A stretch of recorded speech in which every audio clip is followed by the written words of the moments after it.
brought to you by Saluja Gold.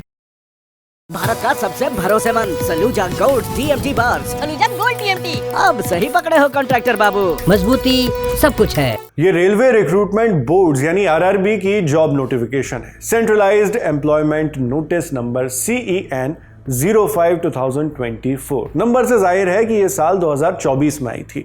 नीचे publishing की तारीख भी डली है 13 सितंबर 2024। इसके एप्लीकेशन की प्रक्रिया इसी नोटिस के मुताबिक 25 अक्टूबर 2024 को खत्म हो गई। एप्लीकेशंस भरने थे, मॉडिफिकेशन जो भी करने थे वो थे टिकट सुपरवाइजर, स्टेशन मास्टर, मालगाड़ी मैनेजर, जूनियर अकाउंट असिस्टेंट कम टाइपिस्ट और सीनियर क्लर्क कम टाइपिस्ट। इस तरह की नौकरियों के लिए ये सारे एप्लीकेशंस भरे जाने थे।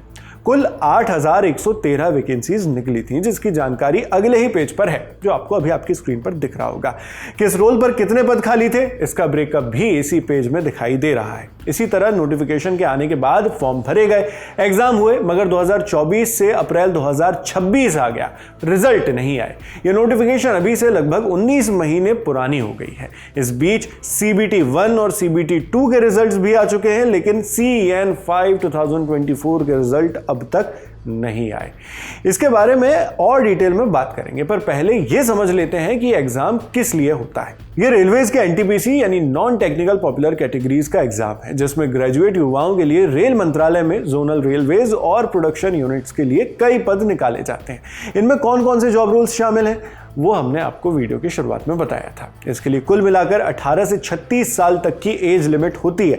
जो भी एप्लीकेंट्स फॉर्म भरते हैं उन्हें कुछ टेस्ट देने होते हैं, कंप्यूटर बेस्ड टेस्ट यानी CBT 1 और इसी तरह होता है CBT 2। दोनों को क्वालिफाई करने वाले कैंडिडेट्स CBAT यानी कंप्यूटर बेस्ड एप्टीट्यूड टेस्ट और CBTST यानी टाइपिंग स्किल टेस्ट के पड़ाव पर जाते हैं। यानी ये इतने लेवल के एग्जाम्स हैं कि इसमें काफी वक्त लग जाता है एग्जाम होने और रिजल्ट आने में ही। पहले एक टेस्ट हुआ, फिर उसका रिजल्ट आया, फिर दूसरा हुआ तो उसका रिजल्ट आया, इस तरह चलते जाती हैं। रिपोर्ट्स है कि टाइपिंग टेस्ट में रीशेड्यूलिंग हुई, वजह पब्लिकली नहीं बताई गई, लेकिन अजमेर, चंडीगढ़, सिकंदराबाद जैसे कुछ RRBs ने टाइपिंग टेस्ट की तारीख बदलकर उन्हें 11 फरवरी 2026 में कंडक्ट करवाने की तारीख जारी की। अब इसके बाद रिजल्ट्स का इंतजार था, मगर CEN ने रिजल्ट्स की ऑफिशियली कोई फिक्स्ड डेट या टाइमलाइन नहीं बताई थी। बस इतना कहा गया कि वेबसाइट पर अपडेट्स देते रहेंगे। कुछ कोचिंग प्लेटफॉर्म्स और यूट्यूब चैनल्स ने ये अटकलें लगाई कि हो सकता है फाइनल रिजल्ट मार्च या फिर अप्रैल 2026 तक आ जाए। मगर जब हम आपके लिए ये वीडियो शूट कर रहे हैं तब 14 अप्रैल 2026 है, यानी लगभग आधा अप्रैल का महीना बीत चुका है और अभी तक फाइनल रिजल्ट्स डिक्लेयर नहीं किए गए हैं। इसमें डिले क्यों हो रहा है या रिजल्ट कब तक आ सकते हैं, इसके लिए आधिकारिक तौर पर अभी तक कोई भी अनाउंसमेंट या नोटिफिकेशन नहीं आई। अब ऐसे में सवाल किससे पूछा जाए? एक लाइन का जवाब होगा रेलवे रिक्रूटमेंट बोर्ड यानी RRB से। CEN की नियुक्तियों के लिए RRB ही जिम्मेदार है, हालांकि पूरी तरह नहीं, क्योंकि नोटिस में बताया गया है कि RRB सिर्फ सिलेक्टेड नाम रिकमेंड करते हैं। असल ऑफर्स और अपॉइंटमेंट्स इशू करने का काम रेल मंत्रालय के जोनल रेलवेज या प्रोडक्शन यूनिट्स को करना होता है। मगर यहां पर RRB की बात इसलिए की जाएगी क्योंकि RRB किन सिलेक्टेड नामों को रिकमेंड करना चाहता है वो लिस्ट ही अभी RRBs ने जारी नहीं की है।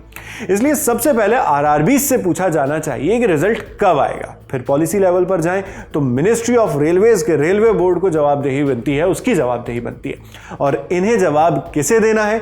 उन कैंडिडेट्स को जो लोग रिजल्ट के इंतजार में स्ट्रेस से परेशान हैं, वो लोग जिन्हें एज लिमिट क्रॉस हो जाने की चिंता है, क्योंकि सरकारी नौकरियों में एकदम स्ट्रिक्ट एज लिमिट होती है, जिससे फ्यूचर में मिलने वाले मौके भी कम या खत्म हो सकते हैं। इसी इंतजार में कई बार एस्पिरेंट्स दूसरी जॉब अपॉर्चुनिटीज या अपनी आगे की पढ़ाई को पोस्टपोन कर देते हैं। अगर क्वालिफाई कर गए तब तो बढ़िया, लेकिन अगर नहीं कर पाए तो दूसरे ऑप्शंस भी कम या फिर खत्म हो जाते हैं, जिससे अल्टीमेटली करियर पाथ पर बुरा असर पड़ता है। इन्हीं आशंकाओं से परेशान होकर कुछ एस्पिरेंट्स ने हमारे वीडियोस में भी कमेंट किए, हमसे इस मुद्दे पर चर्चा करने की मांग की। तब हमने इस पर रिसर्च की और घटनाक्रम आप लोगों तक पहुंचाए। सवाल यह है कि आगे क्या किया जाए। ऐसे कुछ ऑप्शंस पर बात करते हैं। पहला ऑप्शन तो है कि RTI फाइल किया जाए। RTI एप्लीकेशंस के जरिए आप संबंधित RRBs और रेलवे बोर्ड बोर्ड से CEN 05 2024 का हवाला देकर ये कुछ सवाल पूछ सकते हैं, जैसे CBAT या CBTST टेस्ट के मूल्यांकन का क्या स्टेटस है, इवैल्यूएशन का। फाइनल पैनल तैयार करने पर फाइल नोटिंग या पत्राचार क्या हुआ, उसकी क्या स्टेटस है।